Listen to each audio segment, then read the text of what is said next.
Médio, ele se dividia entre parte do Império Turco-Otomano e da presença franco-inglesa na região com as suas colônias, com as suas possessões. A partir da Segunda Guerra Mundial, o Império Turco-Otomano vai se desfazer ao fim da Primeira Guerra Mundial. É nesse momento que as potências ocidentais avançam para esquartejar e tomar conta do Oriente Médio. A partir da Segunda Guerra Mundial, você começa a ter a figura do ouro negro, do petróleo. A Segunda Guerra Mundial, ela evidencia a importância do petróleo. O mundo que iria surgir pós-Segunda Guerra Mundial era o mundo petroleiro. E aí aquela região vai se tornar importante, primeiro, pelo petróleo.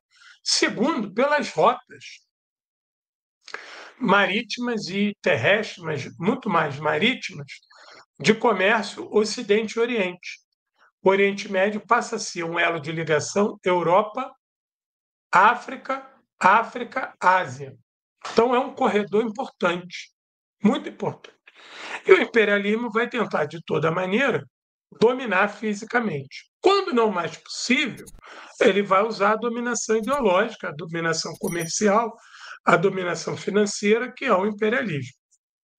E isso vai contrariar as demandas nacionais. Você vai começar a ter uma discussão do nacional, que é a nação.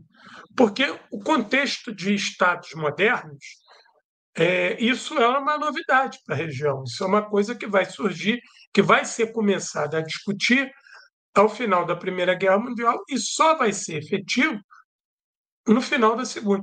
Você vê que tem aniversário agora da Síria, da independência da Síria. A Síria vai ficar independente no final da Segunda Guerra Mundial. E aí há necessidade de você criar uma independência, porque você está construindo estados nacionais e você quer a adesão, você quer o controle daquele povo, daquela economia, daquele comércio. Então, você não quer mais que aquilo seja uma coisa só. Você precisa ter fronteira, porque você vai ter o teu dinheiro circulando naquele país, você vai ter que criar alfândega, você vai ter que cobrar imposto. A fronteira passa a ser algo importante. Tanto que o movimento comunista mais discute, né? O estabelecimento de uma sociedade comunista é o fim da fronteira, é o fim do dinheiro, é o fim da bandeira, é o fim do selo. Tudo que nos divide some. O capitalismo é a antítese disso, é o estabelecimento de tudo isso para você regular esse Estado burguês e manter aquela população cativa na ditadura econômica. Então, você vai ter a França, a Inglaterra, os Estados Unidos mais a cavaleiro, mas a França e a Inglaterra, principalmente, avançando sobre essa região ao fim da Segunda Guerra Mundial, porque elas precisam recuperar o tempo perdido. A Inglaterra teve que ceder todo o Oriente para os Estados Unidos, por conta dos acordos da guerra, e a França já era uma potência colonial em decadência. Podemos esquecer que o Hitler deu um sacode neles, eles ficaram com as estruturas abaladas. Então, o Oriente Médio ele vai se tornar um local de grandes disputas. As potências ocidentais capitalistas, esse protonacionalismo que vai surgir, os interesses dessas elites nacionais, obviamente, e os setores mais progressistas, que vão ver que é o seguinte: bom, a gente está tendo uma independência, mas essa independência ela interessa muito mais ao ocupante, ao opressor, do que a nós. Ela é uma independência incapaz de promover justiça social, incapaz de promover igualdade, incapaz de promover saúde, educação, habitação. E aí você vai ter três grupos, né, a grosso modo, se debatendo na região. Com o avanço da Guerra Fria, essa região vai se tornar mais estratégica ainda, porque aí você, com a Guerra Fria e o mundo bipolar, você está disputando corações e mentes. A criação de Israel ali é você colocar um porta-aviões americano ali. A criação do Estado de Israel atende a uma demanda estadunidense. puramente estadunidense. Franceses, ingleses, italianos, holandeses, isso aí não tinha nenhum interesse no Estado de Israel e nem brigou tanto por isso. Se não tivesse, era até um favor para eles. Agora, os Estados Unidos não. Os Estados Unidos precisava do Estado de Israel. Só que esse Estado de Israel ele também foi disputado entre o imperialismo e o movimento socialista que tinha nele. Também houve uma disputa. O socialismo perdeu.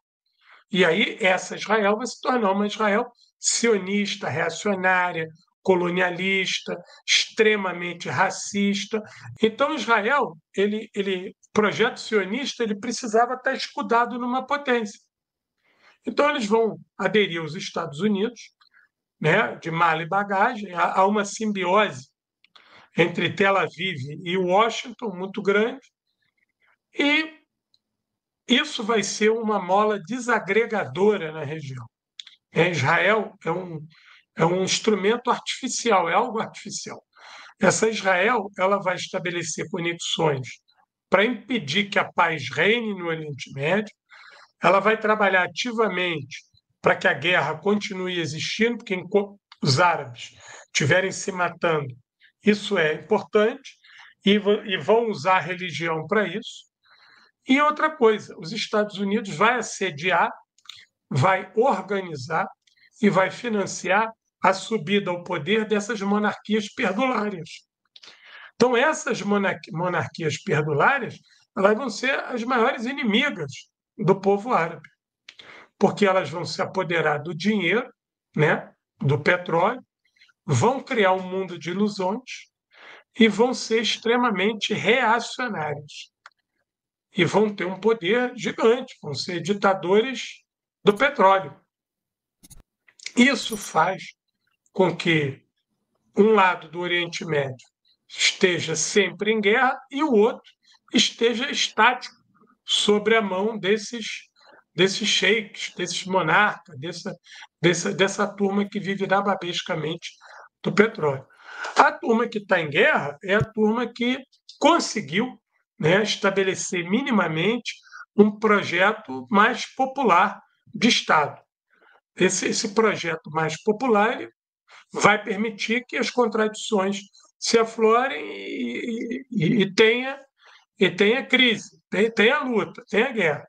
E esse outro lado, com essas monarquias, a situação fica mais difícil, porque a repressão é muito dura, né? E então fica mais difícil. Então, essa é a impressão que a gente tem, que o Oriente Médio está sempre num tumulto muito grande e que ninguém se entende e que muitas das vezes estão se matando à toa. Isso é uma ideia, é um projeto, isso é parte disso, é a maneira como a imprensa ocidental informa, narra a região, e a outra é como Estados Unidos, a OTAN, Israel influenciam para que essa situação de caos permaneça como projeto. Entendeu? Então, a situação no Oriente Médio ela se tornou explosiva após a Segunda Guerra Mundial, muito em virtude desse processo, desse projeto de exploração acirrada.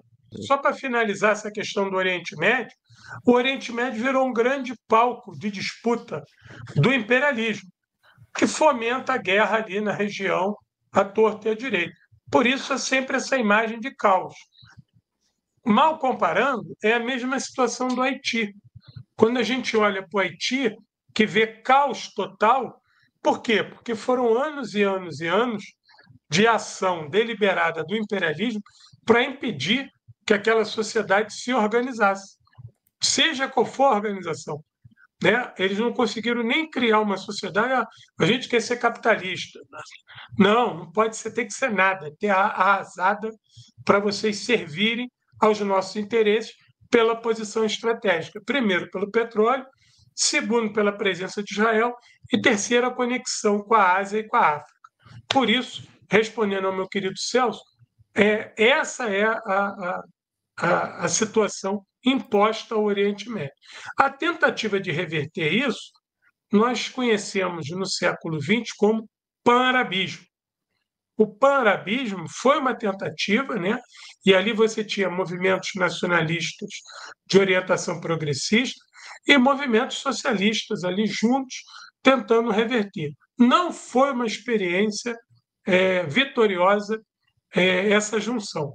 Isso tem sido hoje reconstruído a duras penas. Agora, a verdade seja dita, o socialismo ali e essas frentes nacionalistas, progressistas, de fundo revolucionário, elas deram muito trabalho. Elas fizeram o que puderam, mas, obviamente, não conseguiram avançar. Não, eu só tinha perguntado, eu só queria saber por que que o Kurdistão e o Baloquistão ficaram separados em relação ali e não ficaram juntos ali, por que que o povo ficou separado ali, né? Ou já era assim mesmo? A situação do Kurdistão é o seguinte: nós temos que olhar a situação do Kurdistão de lupa. Pelo seguinte, a criação do Estado Nacional desses países, né, Iraque, Síria, é, ela é pretérita à situação do Kurdistão. Essas Hum, populações estiveram contidas na criação desses Estados nacionais, ficou tudo bem. O problema é que a pauta do Kurdistão ela surgiu e ficou muito conhecida a partir de uma ação do imperialismo. Eu isso. não estou dizendo aqui que a questão do Kurdistão não é legítima. É. O problema é que muitos desses setores do Kurdistão foram apadrinhados pelo imperialismo ocidental, que fez da pauta do Kurdistão um motivo de desestabilização da Síria, do Iraque. Isso foi o problema. E que levou as lideranças do Iraque, da Síria, a agirem, às vezes, de maneira dura, por conta disso estar servindo aos interesses do imperialismo. Você vê que hoje a Síria tem o seu território invadido pelos Estados Unidos e pela Turquia, onde eles operam setores do Kurdistão dentro desse exército livre da Síria, junto com o Peshmerga, que acaba fazendo par com o Estado Islâmico em algum momento. Era isso que já era um projeto. Ou seja, um projeto de balcanização, de destruição do Iraque e da Síria. Então, a questão do Kurdistão ela tem que ser vista sob uma ótica, né, progressista, revolucionária, e que por exemplo, vejam que eu acho que o melhor modelo é a União Soviética. A União Soviética ela pegou uma infinidade de povos, colocou sob seu guarda-chuva, deu autonomia, deu saúde, deu educação, deu faculdade, tirou daquela miséria, daquele atraso que eles eram mantidos como seres de segunda categoria pelo Império Russo, e eles viveram muito bem sob a bandeira da União Soviética. Foi o fim da União Soviética que coloca esse povo numa situação de fragilidade. Então, a União Soviética ela tinha essa miríade de povos, que eles tinham demandas. E muitas das vezes eles receberam semi-autonomia. Outros tinham autonomia para que eles pudessem organizar a sua vida interna. Tanto que a União Soviética nunca aboliu o idioma deles, nunca interveio na cultura deles, nunca obrigou eles a mudarem a roupa, a comida